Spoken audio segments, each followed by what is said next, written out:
saudara, mari kita buka Alkitab kita dari Lukas pasalnya yang keempat, ayat yang ke-21 sampai ayatnya yang ke-30.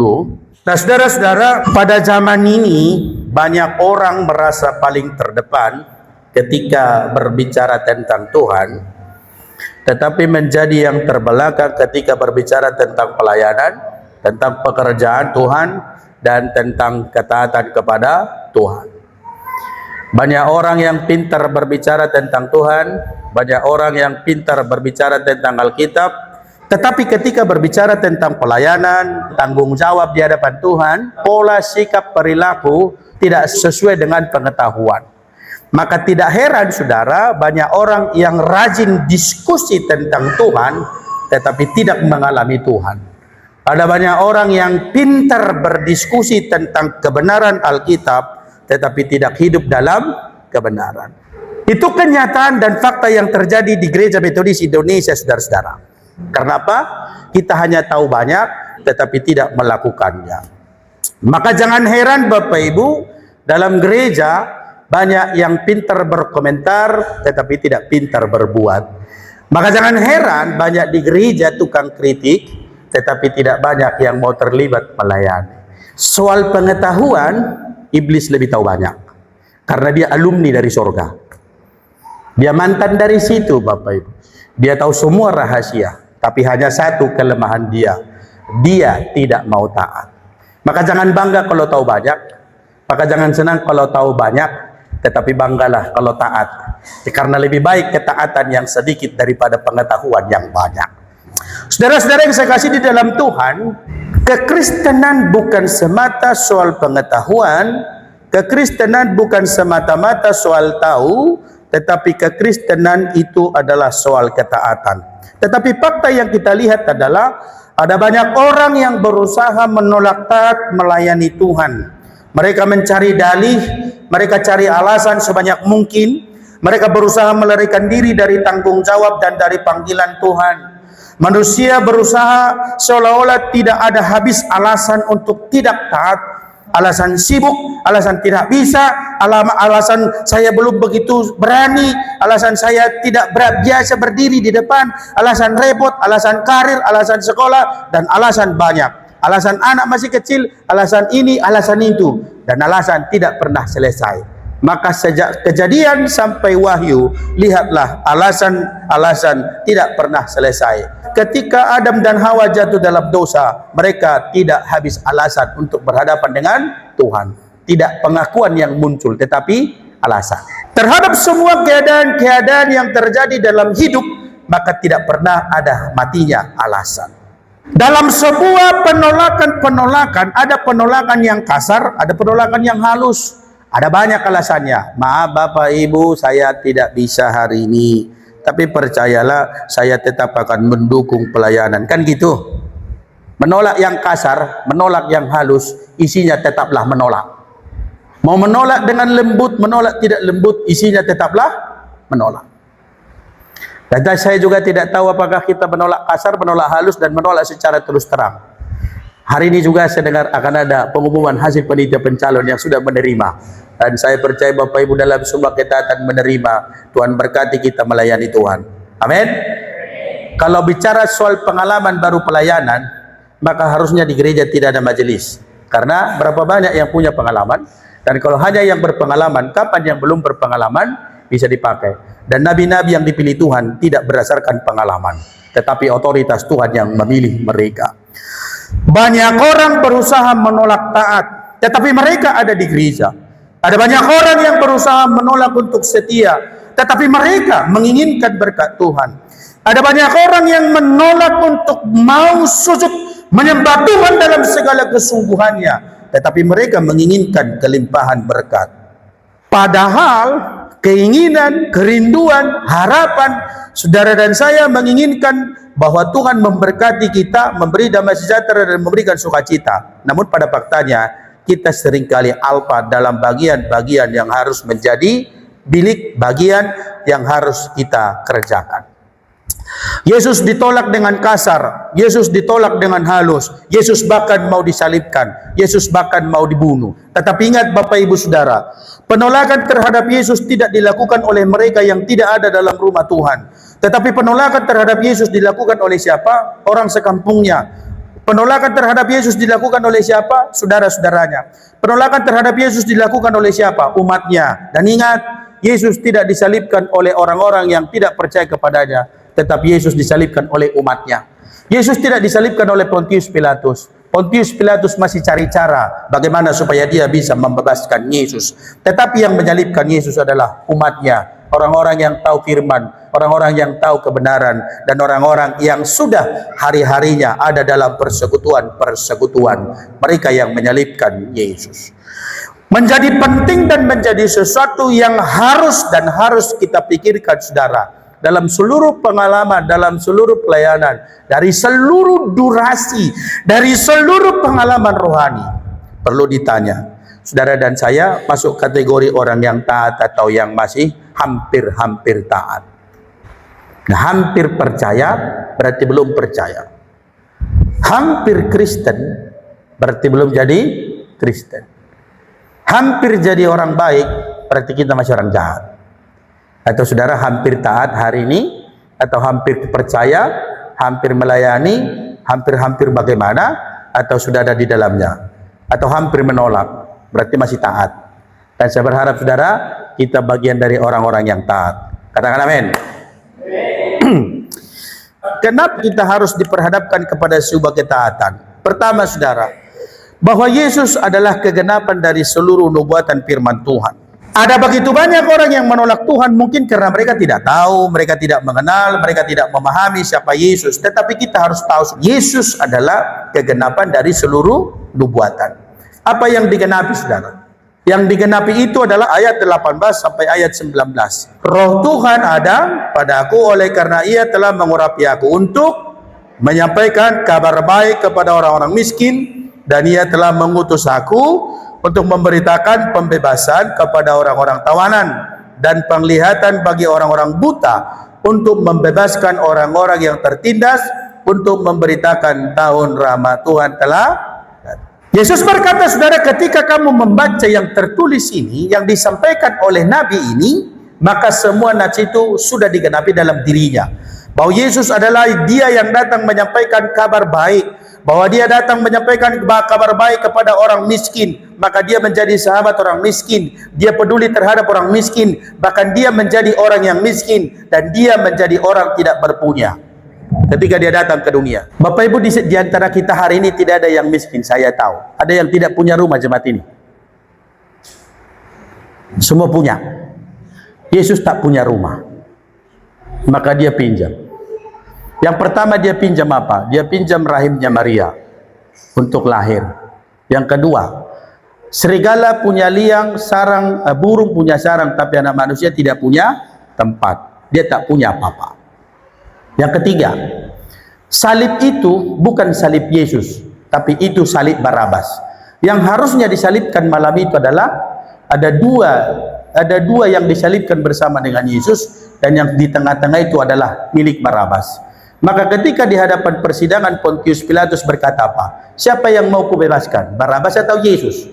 Maka ketika manusia dikuasai kejahatan, Yesus pun akan dijual, dan dia akan memilih pada kejahatan. Maka salib itu harusnya itu salibnya Barabas, bukan salib Yesus. Salibnya juga pinjam. Kuburan, ketika Yesus dikuburkan, kuburannya juga pinjam, karena itu kuburan keluarga Yusuf dari Arimatea. Ketika dia lahir, rumah siapa yang terbuka untuk Yesus lahir? Tidak ada. Tapi dia pinjam palungan dan kandang domba. Dia tidak punya apa-apa. Siapa yang menyaksikannya? Sekarang kalau orang hamil 7 bulanan, lalu ada siraman, lalu sudah mau lahiran, semua sanak pemilik keluarga sudah datang, bidan sudah siap-siap, dokter sudah siap-siap. Tapi Yesus ketika mau melahirkan, siapa yang datang? Tidak ada. Malaikatlah yang memberitahukan kepada para gembala, para gembala, Yesus sudah lahir di sana. Lihat dulu. Karena disuruh baru datang. Siapa yang datang? Para gembala. Para gembala siapa? Orang yang tidak dipercaya, orang yang dianggap jahat, orang yang kesaksiannya tidak diterima, tidak masuk dalam hitungan. Mungkin kalau para gembala datang ke gereja pada waktu itu pasti diusir dari situ. karena mereka tidak layak di situ. Pertanyaannya, Yesus punya apa? Tak punya apa. Ada banyak orang begitu lahir warisannya sudah ada. Sekarang begitu lahir dia sudah kaya karena bapaknya kaya. Atau kalau lahir anak-anak bapak ibu sekarang sudah ada warisannya, minimal 1 hektar, 2 hektar sawah. Betul apa benar? Tapi Yesus tak punya. Sesudah dia usia 1 tahun atau 2 tahun ke bawah, dia mau dibunuh oleh Herodes. Maka datanglah malaikat berbicara kepadanya dalam mimpi, bawalah Yesus dan Maria pergi dari sini karena dia sudah mau dibunuh. Usia 2 tahun, usia masih baru lahir, dia sudah terancam mau dalam pembunuhan. Sebentar lagi dia akan dibunuh. Pergilah ke Mesir. Pergi dulu ke Mesir supaya kamu diselamatkan. Dia punya apa? Tidak punya apa. Tetapi dia berkata apa, saudara? Ketika kamu baca nas ini, maka itu sudah digenapi. Maka dia menjadi miskin supaya yang miskin menjadi kaya. Supaya yang miskin bisa memiliki segalanya. Kalau saudara dan saya jamin kita semua adalah orang yang sudah diberkati Tuhan. Amin. Amin. Yang banyak tidak bersyukur Bapak Ibu. Bukan yang tidak diberkati yang banyak. Yang banyak itu sekarang adalah orang yang tidak bersyukur. Tetapi kalau soal berkat, saya jamin Tuhan sudah memberikan berkat yang banyak. Tetapi apakah bersyukur atau tidak, itu menjadi persoalan. Apakah disyukuri berkat Tuhan? Apakah disyukuri subak keadaan? Apakah disyukuri ini? Kalau keinginan Bapak Ibu, tidak ada matinya. Kalau keinginan kita itu tidak ada matinya. Selama nafas di kandung badan, keinginan manusia tidak pernah selesai. Kalau sudah punya 1 motor, pengen 2. Kalau sudah punya 2, pengen punya mobil. Kalau sudah punya mobil, pengen mobilnya paling bagus. Kalau sudah itu, pengen ini, dan pengen ini. Pernah selesai? Tidak ada selesai. Pernah berakhir? Tidak pernah selesai. Maka seluruh lingkaran dan perputaran kehidupan manusia pernah selesai Bapak Ibu? Tidak. Selalu kurang. Maka kehidupan dalam relasi-relasi kedagingan itu ibarat minum air laut. Semakin diminum semakin haus. Semakin diminum semakin haus. Semakin diminum semakin haus. Maka rahasia yang paling dasar dan yang tidak dipunya banyak orang, apakah ada rasa syukur atau tidak?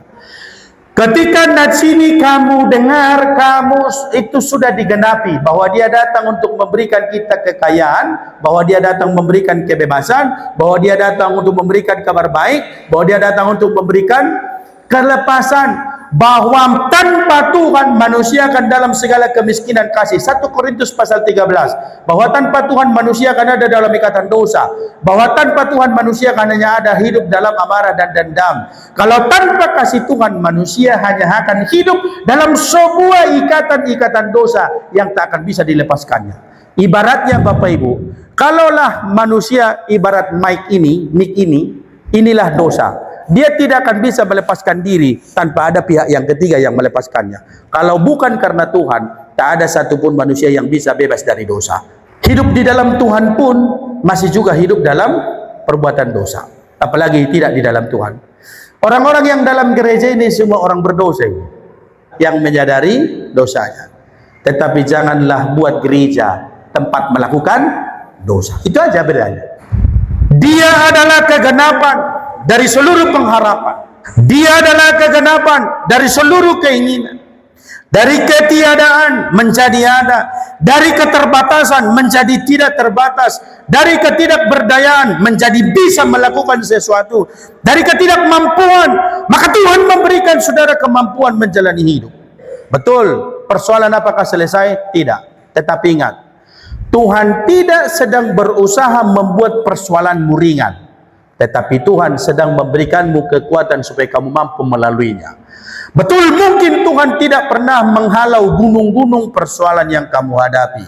Tetapi ingatlah, Dia datang untuk memberikanmu kekuatan supaya gunung-gunung persoalan bisa kamu lalui. Maka Tuhan ada memberikan kekuatan dan pertolongan. Amin, saudara. Dalam semua persoalan, dalam semua pergumulan, dalam semua keadaan-keadaan sulit, kita berharap selesailah persoalan ini.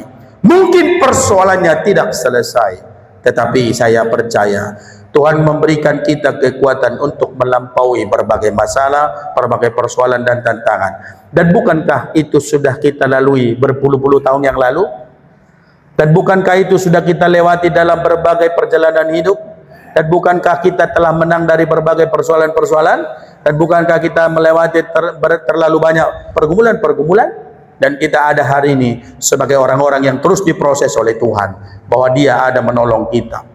Dia kegenapan hukum, Dia memberitahukan tahun rahmat Tuhan, Dia yang menyatakan bahwa hari-harimu penuh dengan berkat, Dia yang mendatangkan segala kebebasan dari segala penindasan dosa, penindasan segala godaan-godaan, dari seluruh godaan dunia, dari seluruh godaan roh-roh yang tak terlihat oleh manusia, dan Dia memberikan kebebasan. Itulah Tuhan, dan itulah menjadi alasan kenapa kita harus percaya kepadanya, dan itu juga lah yang menjadi kebahagiaan untuk kita, kenapa kita menjadi orang-orang yang percaya. Maka saya percaya saudara, sebagai orang Kristen, orang taat, kita semua memiliki kebanggaan bahwa Ia adalah Tuhan yang rela menjadi tidak memiliki apa-apa supaya kita diberikan segala apa yang kita perlu dan kita butuhkan. Amin. Tetapi persoalannya saudara, Yesus ditolak. Dia yang memberi berkat tapi Dia ditolak. Dia yang memberikan segala sesuatu tetapi Dia ditolak. Dia yang memberikan semuanya tetapi Dia ditolak. Mengapa ditolak? Pertama, mereka menolak Yesus karena mereka mengenal keluarganya. Mereka mengenal keluarganya tapi mereka tidak mengenal Yesus. Lah kan saya bisa bayangkan begini. Lah ini kan apa? Ini kan Yesus, ini kan anak Yusuf, ini kan anak-anaknya, ini kan kawan kita ini, anak kakaknya kan, adiknya kan pacarmu itu. Ini kan tahu kita bapaknya tukang kayu, kita tahu ini orang miskin, ini orang susah ini. Kita juga dulu tahu bagaimana prosesnya ini, kita juga dulu paham ini. Tetapi ketika Dia mengajar, mungkin mereka bilang, sok pintar kamu. Lalu mereka menolak Yesus. Karena apa? Karena mereka mengenal keluarganya, tetapi mereka tidak mengenal Yesus secara pribadi. Mereka tahu saudara Yesus, mereka tahu ibu Yesus, mereka tahu bapaknya, mereka tahu keluarganya, tetapi sayang, mereka tidak mengenal Yesus secara pribadi. Mereka mengakui pengajaran Yesus benar, tetapi tidak mengimani apa yang diajarkan. Mereka berbicara tentang Tuhan, tetapi mereka menolak taat kepada Tuhan. Mereka mengakui bahwa Yesus mengajar dengan luar biasa, penuh berkat, penuh rahmat, penuh roh, otoritas. Tetapi sayang, hanya sampai di pikiran. Bapak Ibu Saudara, Tuhan tidak boleh hanya sampai di pikiran. Karena kalau Tuhan hanya ada di pikiran, maka Tuhan hanya akan menjadi bahan diskusi. Maka Tuhan hanya akan menjadi bahan apologetika. Tapi kalau Tuhan ada di hati, maka kebenarannya itu yang dilakukan. Seluruh tindakan, seluruh perbuatan datang dari hati. Tetapi saya juga rindu saudara bahwa kita menjadi orang-orang yang mengimani, bukan saja tahu, bukan saja pernah dengar, bukan saja mengatakan pengajaran-pengajaran Yesus baik, tetapi kita mengimani apa yang diajarkannya. Sebab persoalan yang tersulit dalam kehidupan kekristenan kita adalah taat. Apakah ketika Yesus ditolak lalu Dia pulang? Tidak Bapak Ibu, tetapi Dia tetap mengajar. Apa yang diajarkan? Ayat 24 sampai ayat 27. Yesus marah terhadap mereka, tapi dalam pengajaran Dia masih katakan begini, tentu kamu berkata, hai tabib, sembuhkanlah dulu dirimu baru orang lain. Lalu mungkin juga kamu akan berkata, buatlah di sini mujizat seperti yang sudah kamu lakukan di Kapernaum. Ada sebuah tuntutan pekerjaan sesuatu. Tetapi Yesus menjawab begini, perlu saudara pahami, perlu kita ingat bahwa pada zaman Elia ada banyak janda di Israel, tapi Elia yang dipakai Tuhan untuk memberkati Elia adalah perempuan janda di Sarfat di tanah Sidon. Siapa itu? Orang yang tidak percaya. Siapa itu? Orang-orang yang tidak masuk dalam bagian.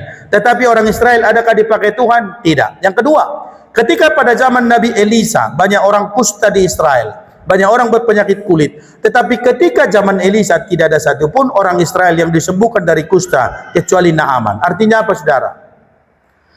Kita mungkin boleh ada dalam gereja, kita mungkin boleh ada dalam persekutuan. Ketika kita tidak taat, kita tidak bagian dari karya dari Tuhan. Berita pembebasan, berita tahu rahmat Tuhan tidak diberikan bagi mereka yang menolak Tuhan. Berita pembebasan, berita keselamatan, berita kesembuhan tidak diberikan bagi mereka yang menolak Allah, walaupun dia ada dalam bagian-bagian yang dianggap bagian dari gereja. Ketika terjadi sesuatu yang luar biasa zaman Elia, ia diutus bukan kepada salah seorang dari orang-orang Israel. Karena apa? Mereka tidak percaya itu. Justru 3,5 tahun tidak datang hujan sebagai bentuk peringatan Tuhan atas mereka bahwa kalian adalah orang-orang yang tidak taat. Pada zaman Elisa ada banyak orang kusta. Siapa yang diselamatkan? Naaman. Apa yang dilakukan Naaman, saudara? Hanya mandi 7 kali di Sungai Yordan lalu dia sembuh. Yang lain tidak penting. Rahasianya di mana, saudara? Ketaatannya.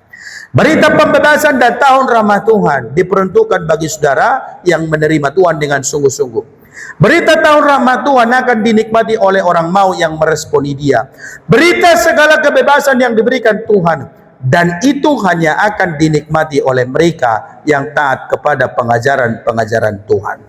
Apakah orang-orang di Nazaret menerima dia? Jawabannya tidak, saudara. Dalam seluruh kedagingan kita sulit menerima kebenaran, tetapi mudah mengumbar kemarahan. Secara fakta-fakta berkata bahwa sulit kita untuk mengakui kesalahan, tetapi terlalu mudah untuk menyalahkan orang. Mudah buat kita untuk melihat orang lain buruk, tetapi sulit menilai diri kita penuh dengan kekurangan. Maka ada banyak orang yang begitu pintar menilai orang lain, tetapi bodoh menilai dirinya sendiri. Dan itu yang Yesus katakan, selumbar di mata orang dapat kamu lihat, tetapi balok di matamu tidak kamu lihat. Karena apa, saudara? Kita terlalu mudah untuk menghukum orang lain, melihat keburukan orang lain, melihat kebobrokan orang lain, tanpa kita menyadari kita lebih bobrok darinya. Kalau kamu mengatakan yang buruk tentang orang lain, sesungguhnya kamu sedang mengatakan keburukanmu. Tetapi ketika kamu berkata kebaikan orang lain, sejatinya engkau sedang berkata bahwa engkau pun berdiri pada hal-hal yang baik. Karena penilaian-penilaian terhadap orang lain adalah gambaran diri kita masing-masing. Ungkapan-ungkapan terhadap orang lain adalah gambaran-gambaran tentang diri kita. Hukuman tidak pernah menyelesaikan persoalan, tetapi pengampunan itu yang akan menyelesaikan persoalan. Apakah Yesus akhirnya datang untuk menghukum manusia? Tidak, Bapak Ibu. Tapi kedatangannya supaya semua orang menerima pengampunan. Namun ketika pengampunan sudah diberi, manusia menolak, maka hukuman bagiannya. Kemarahan orang-orang di Nazaret menjadi cerminan kebobrokan kerohanian mereka, bahwa mereka betul-betul tidak takut kepada Allah.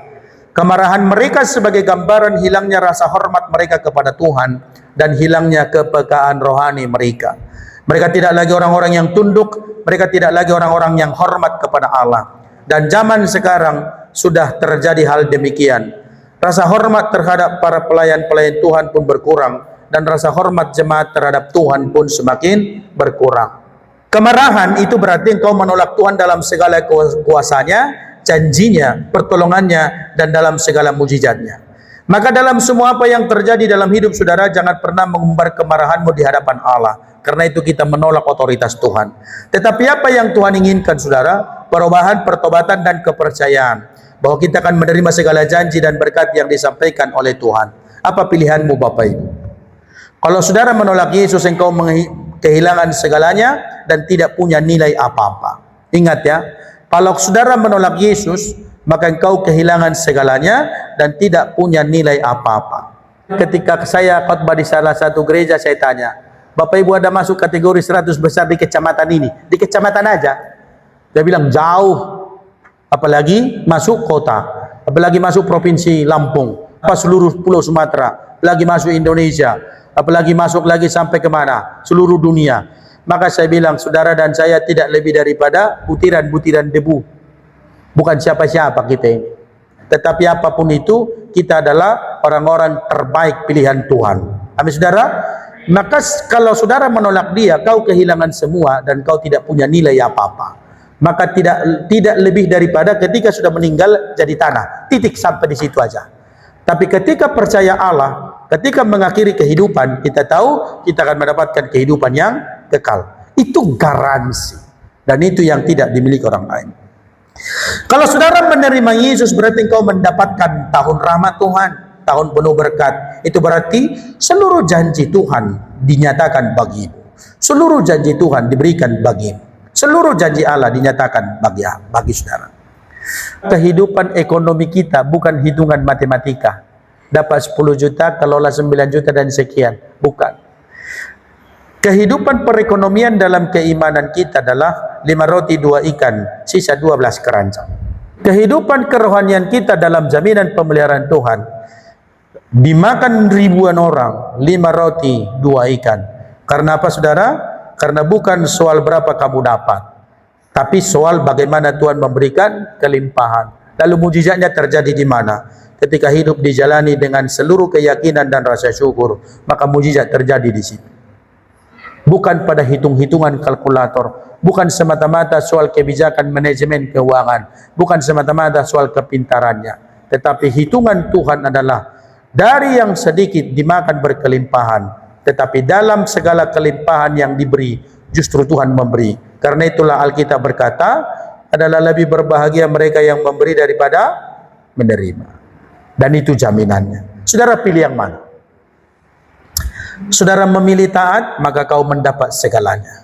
Kalau saudara menolak dia, maka kamu akan kehilangan segalanya. Keberadaanmu hari ini ketika kau menolak taat kepada Allah, tidak lebih daripada sebuah kepura-puraan. Tidak lebih daripada sebuah proses menunggu waktu. Tidak lebih daripada sebuah proses kesia-siaan. Tetapi ketika ada dalam ketaatan menerima dia dan menerima Tuhan, saya percaya Tuhan akan menambah-nambahkan keajaiban-keajaiban demi kehidupan saudara dan saya. Amin saudara. Ketika saudara berkata bahwa Tuhan engkau sumber segala sesuatu, maka dia akan menganugerahkan segala sesuatu.